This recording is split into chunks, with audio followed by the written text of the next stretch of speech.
Isang magandang gabi uli sa mga tagapagsubaybay ng ating Radyo Serbato 91.5. Sa tatlong probinsya ng Dinagat Island, Agusan del Sur at Agusan del Norte. Sa ating 30 minutong talakayan sa programa nga benepisyo ng mga Pilipino habang buhay sa hinaharap. Hindi pa sa ngayon. Ito ay programa lamang na hindi nagbibiro. Talagang benepisyo habang buhay sa mga Pilipino. Ito ay programang hatid ng Philippine Deuterium Divine Wealth Association Incorporated. Isang samahan nangangarap na makaahon ang mga Pilipino sa gutom. Pagdatapos na natin pag-associate o buuhin ang mga Pilipino, ituloy sa isang korporasyon at ang lahat ng mga Pilipinong miyembro nito. Habang asosasyon pa lamang, magiging automatic po, magiging incorporator o may-ari sa isang malaking korporasyon na itatayo sa Pilipinas. Marami nagtanong, paano maka-avail, paano makasali? Sa pamamagitan lamang ng inyong investment na 100 pesos, hindi po pwede magnegosyo kayo na wala pong puhunan. Tama po ba? Alam nga naman magnegosyo kayo na walang puhunan. Mayroon din laway lang, pero realidad po. Pagpapasok ka sa negosyo, may puhunan. So, investment kayo dito para maka-avail kayo, makasali kayo dito ay 100 pesos lamang sa inyong card. Membership fee, wala tayong nilabag sa batas, legal ito sa batas. Kaya po, no question added. Maliwanag po. Yun lamang pong inyong puhunan para makasali at maka-avail sa benepisyong habang buhay. So makinig po yung lahat at ang programa na ito ay hindi nagbibiro at kasalukuyan itong naglalakbay sa 17 regions sa buong Pilipinas. Sinisikap natin na mapunuan ito ng tao. 89 provinces.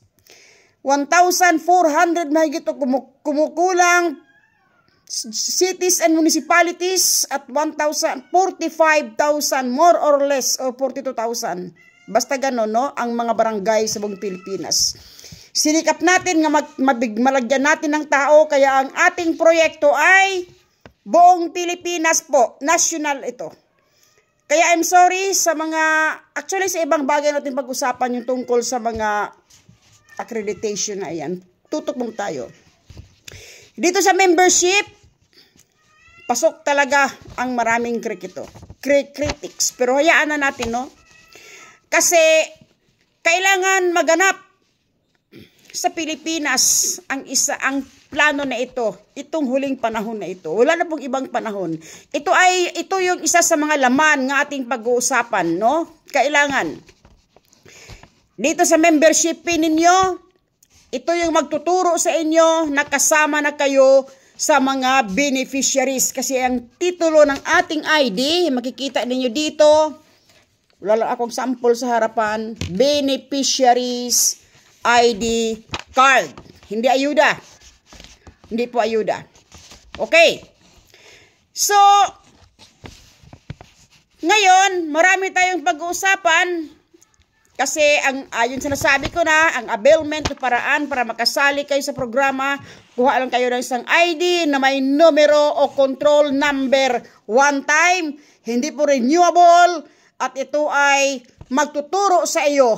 At ang numero ng mga ID na ito, malaki po ang ating plano. Kasi ganito lamang yun, no? Ang isang benepisyo nga handog sa mga Pilipino ay napakagulo naman ata kung wala tayong programa nga ikinakasa. Kaya ito ay pananaw lamang, hindi pa sa ngayon. Wag muna maglalaro ang inyong mga isipan kasi ginagawa pa lang natin ito, pinagsikapan pa lang natin ito.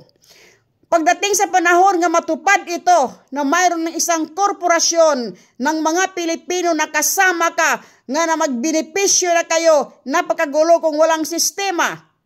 Kaya ang gagawin natin, ito ay isa sa mga preparation. Ang gagawin natin, yung numero nga nasa ID ninyo, nga hawak na yon, please huwag kalimutan kasi yan po ang maging numero sa magiging ganito lamang, no? Yang ID hawak niyo ngayon, temporary lang yan. Hindi yan tatanggapin ng mga ATM machine. Dahil temporary lang yan, papalitan natin yan kung meron tayong pera. Hindi pa sa ngayon ha, marami nagsasabi diyan nga meron na raw sa Makati. Mayroon pang coordinator doon sa Bukidnon. Pupunta na raw siya ng Maynila, nangolekta siya ng 100 pesos sa mga beneficiaries doon. At asikasuhin na raw na yung kanyang mga ATM card. Wala pa po. System pa lang ito nga pinaghandaan, preparasyon pa lang ito. Pag sakaling matuloy ito, yung ID ninyo nga temporary ngayon, papalitan natin ng isang ID nga tatanggapin ng ATM machine. Maliwanag ha? Automated machine. Ano bang ATM? Yan po, no? Okay. So, ngayon wala pa. Yan ay preparasyon lamang ang inyong mga ID. So, one time lang, walang renewable. Pag may numero ka na, yan ay ingatan mo sa buong buhay mo kasi yun na po ang inyong beneficiaries number. Okay. So, ito ngayon, sa totoo lang, maraming kritiko, hindi naniniwala. Wala akong pakialam sa mga hindi naniniwala. Sa mga naniniwala lamang, yung kasama lang dito, nga may control number o may ID, yun lamang po ang mag-claim sa mga benepisyo. Yung mga walang ID, alangan man mag-claim kayo, wala kayong numero, wala kayong ID, paano kayo makasali dito? Wala pa. So habang nag-prepare pa lang tayo, mag-secured na kayo. Pati mga anak ninyo, i-secured nyo na, kasi pamana na ninyo ito sa inyong mga anak. Ito na po yung ating programa nga ipinaplano na po. Of course, pag meron kang papasok ka ng negosyo, merong tinatawag nga feasibility studies. Pinag-aralan ano yung produkto. Ano yung mapasokang negosyo? Sino yung marketing strategy? Sino yung ating market? Meron tayong market, buong mundo. Produkto nandyan na, bigay ng Diyos Deuterium. Ang mga beneficiaries, wala pa. Kaya pilit pa lang nating buuhin ang mga may-ari. Nasa unang hakbang pa lang tayo. Please, nasa unang hakbang pa lang tayo. Huwag muna kayo nagmamadali kasi hindi naging madali ang lahat. Ito ay walang sapilitan. Sa mamang maluwag lamang ang kalooban nga sumali sa ating korporasyon. Okay. Bago ko pumalaod sa ating topic ngayon, nga tamang lugar, tamang tao at tamang oras. Yun po ang ating tatalakayin. Pero kung maputol man, meron namang bukas na karugtong. Okay, no? Bago pumalaod ako, bigyan ko muna ng moral support. Bubabatiin ko bilang pagpupugay sa mga coordinator na nagsakripisyo talaga. Walang tigil nga nagsakripisyo para maisulong ang advokasya na ito dito sa probinsya ng Dinagat Island. Kaya, unang-una, bigyan natin ng pagpugay ang mga coordinator nga na-assign sa probinsya na ito. Actually, itong ating masigasig nga Sir Edwin Uhagan, nga naging national organizer sa mga voluntary group. Lolita S. Paborada, naging regional coordinator ng Region 13. Sa kanyang mga provincial coordinator nga naitalaga. Ma'am Belen Espaldon, provincial coordinator ng Surigao del Norte. Trabaho ma'am. Huwag ka mag-alala, suportado ka. At huwag ka mag-alala. Hindi masasayang ang inyong pagod. Kay Ma'am Patrocinia N. Sevilla sa Dinagat Island. Sa probinsya ng Dinagat Island, Ma'am Patrocinia, huwag kang mag-alala. Tuloy ang ating ipinaglaban para ito sa ating mga Pilipino at para na rin sa ating mga apo at sa ating mga anak. Gloria M. Songkuya ng Agusan del Sur.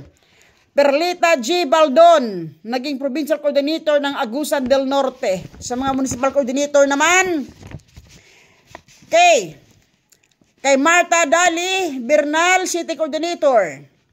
Kay Colito L. Paramidi, tuloy lang po sir, dyan sa dapa, huwag kang mag-alala. Hindi pang barangay, hindi pang munisipyo, hindi pang probinsya, pang buong Pilipinas ang ating proyekto. Kung ayaw kanilang tanggapin dyan sa mayor ng dapa, Siargao, tuloy lang po. May karapatan tayo bilang mamamayan, bilang isang NGO. Huwag lang nilang pakialaman ang mga private places nga inyong kinaroroonan. Okay.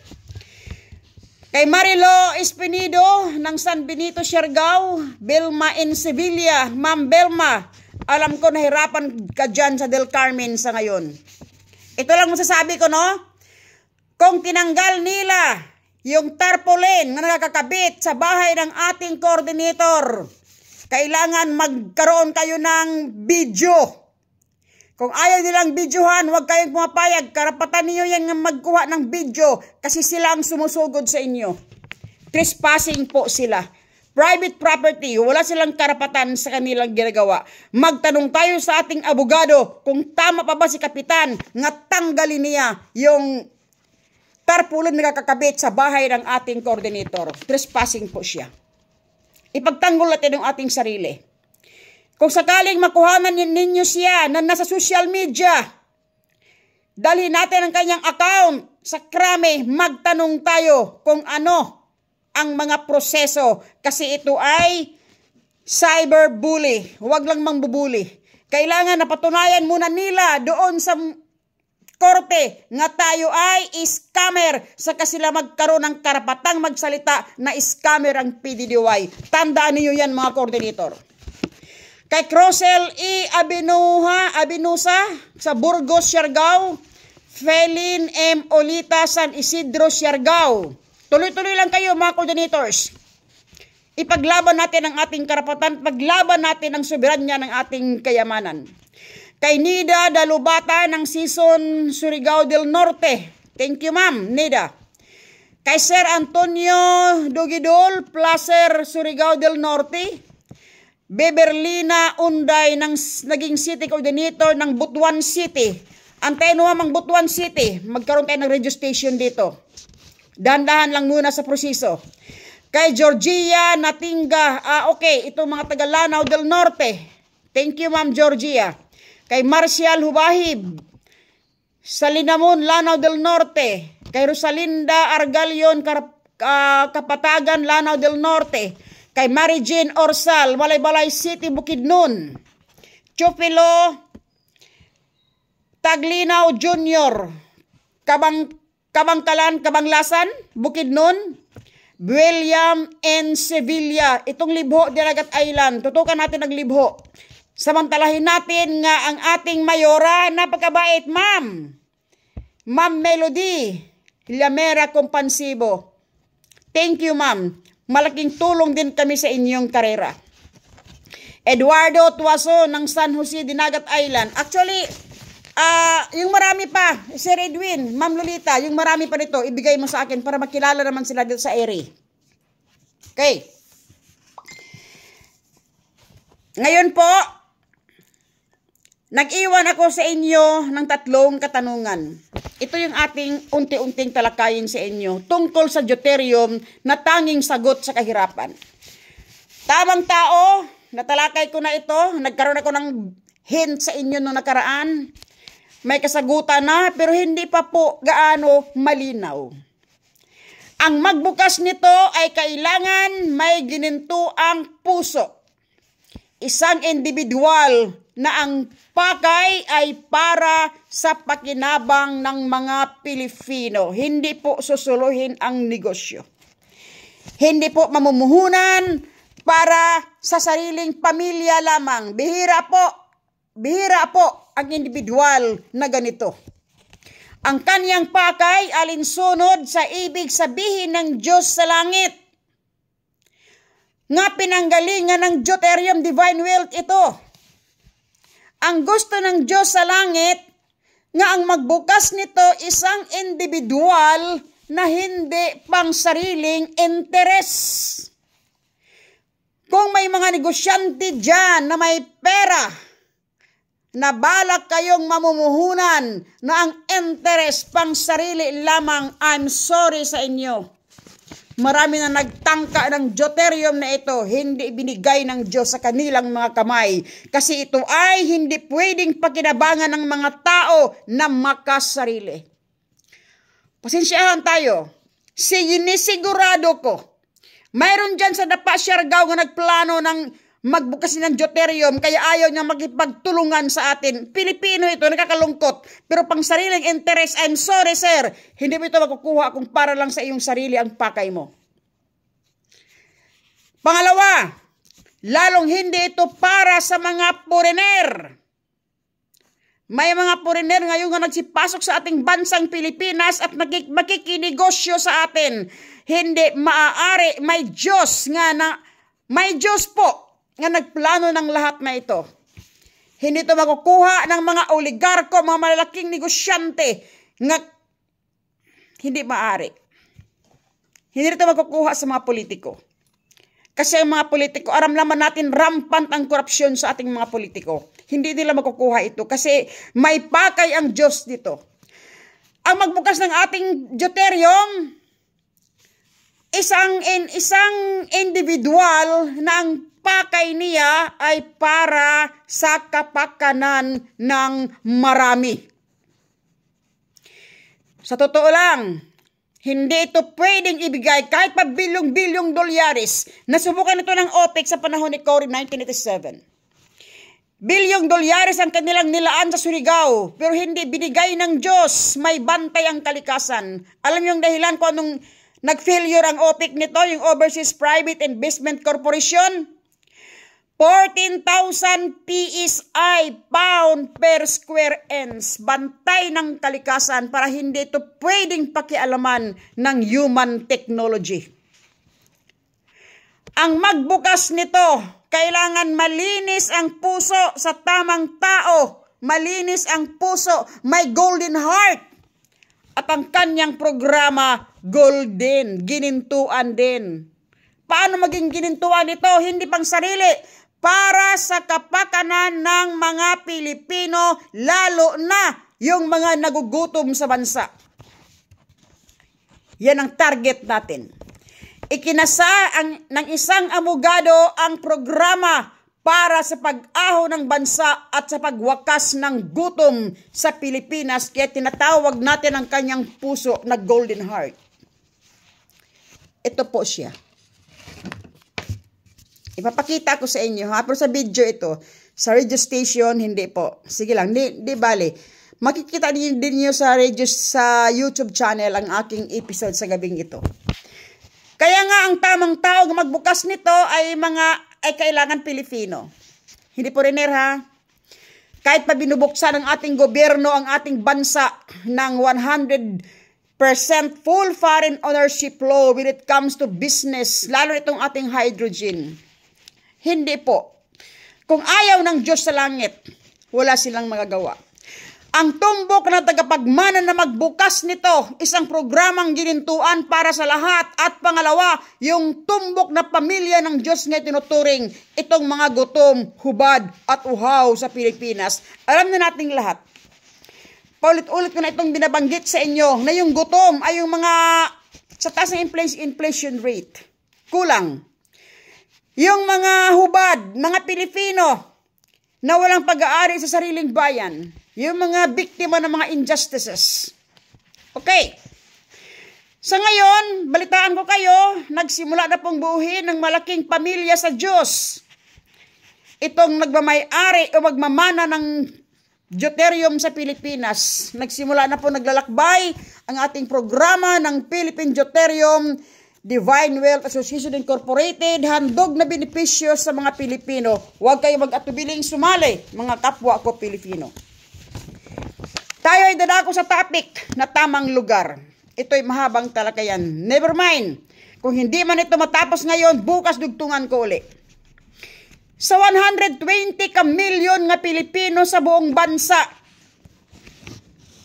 clearly, sasabihin ko sa inyo, 2 tao lamang ang nangangarap ng hydrogen gas o deuterium na ito ay pakinabangan ng lahat ng mga Pilipino. Una, ang advokasya na ito nagsimula sa isang tao sa Dapitan City, Zamboanga del Norte. Hindi ko lamang siya pangalanan para sa kanyang kapakanan. 2013, dumating ang mensahe ng Diyos sa langit sa kanya, sa isang tao. Ang sabi ng Diyos sa kanya, ang deuterium, ibigay na sa mga Pilipino. Bubuksan niya ang buhol ng 12 kilometers na butas para magbigay daan sa deuterium sa kanyang tamang destinasyon. Okay. Para makahanda ang mga taga-Bohol, kumuha ng radio station ang Supremo. Natatandaan ko, DYSS Super Radio Cebu, upang ipaalam o malaman ng mga taga-Mindanao, especially sa mga taga-Bohol, na inabot ng frequency. Ang frequency ng radio station na ito ay halos buong Mindanao. Malakas ito doon. Kanyang isinigaw na may butas na likhain ang Diyos sa Bohol. Kaya nagbibiro ang Supremo na ito. Yang Bohol, pag alisin mo yung L, ano ang basa? Buho. Sa Tagalog, butas. Sa Bisaya, buho. Okay, no? Nangyari ito 2013, buwan ng Mayo, ang kanyang pag-ere sa mensahe. 5 buwan ang nakalipas, October 15, 2013, alas 8:12 ng umaga, bumagsak ang simbahan kasi ang Bohol niyanig ng magnitude 7.2 na lindol na siyang dahilan. Ngayong pinakalumang simbahan bumagsak po. Pagkatapos ng lindol, alam naman natin, no? Nung maganap ang lindol na ito, alam na natin, no? Habang hinuhulaan ito ng ating Supremo diyan sa radio station, maraming nakakarinig po. Maraming naniniwala, maraming hindi naniniwala, maraming umiiling-iling, marami, no? Hindi ito maintindihan ng reaction ng tao. Nung maganap ang lindol sa Bohol, isang malaking trahedya, doon nasabi ng iba, totoo pala ang sinigaw ng Supremo. Alam ninyo, sa magnitude 7.2 na lindol na humahagupit sa Bohol, ang Bohol, magtanong kayo sa taga-Bohol, ang Bohol nahati, ang dating kalahati ng Bohol nga baybayin nagiging bukid, ang dating bukid ng Bohol nagiging baybayin, at pagkatapos ng lindol, bumungad ang pagkahati ng Bohol. Isang malaking butas ang nilikha ng lindol na ito. At pinuntahan ito ng mga taga-PBOX, Philippine Institute of Volcanology and Seismology. Ang function ng ahensya na ito ay pag-aralan ang galaw ng mga lindol. Kaya sinukat nila yung parte nga nahati sa Bohol. Malaki pang pagkahati nito. Balikan ninyo mapangyayari. Alam ba ninyo, ang nahati sa Bohol, 12 kilometers nga lalim ng butas. At ang butas na ito, bago mangyari ang lindol, sinabi ng Panginoong Diyos sa isang tao nga ang Bohol, bubutasan ko ng 12 kilometers nga lalim ng butas. Kasi ang deuterium, panahon na nga ibibigay ko sa mga Pilipino. Tumbok talaga. Mga Pilipino. At binanggit din nga panahon na. Ibig sabihin, kung panahon na, hindi pa panahon sa panahon ni Marcos, hindi pa panahon sa panahon ni Cory. May tumbok nga panahon ang Diyos, tamang oras, tamang lugar, at tamang tao para makuha ang deuterium na ito. Maliwanag po ba? Okay. Ngayon, ating balikan ang istorya.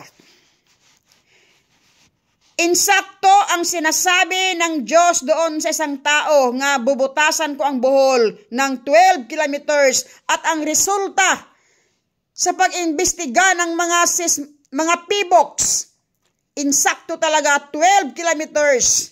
Now, magtanong ako sa inyo, publiko.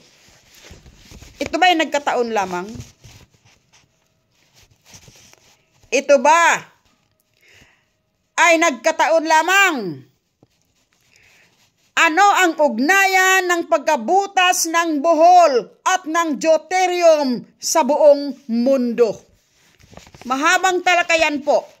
Pagtiyagaan lamang ninyong panoorin at pag-usapan lang po natin para unti-unti ninyong maintindihan ano ang pakay ng Diyos sa sangkatauhan at sa sanglibutan na ito gamit ang kamay ng mga Pilipino. Okay. Ulitin ko. May butas nga nakita sa Bohol. Kung ating baybayin ang mga pangyayari, pwede yung balikan. Kaya ito yung hamon ko sa publiko. Alam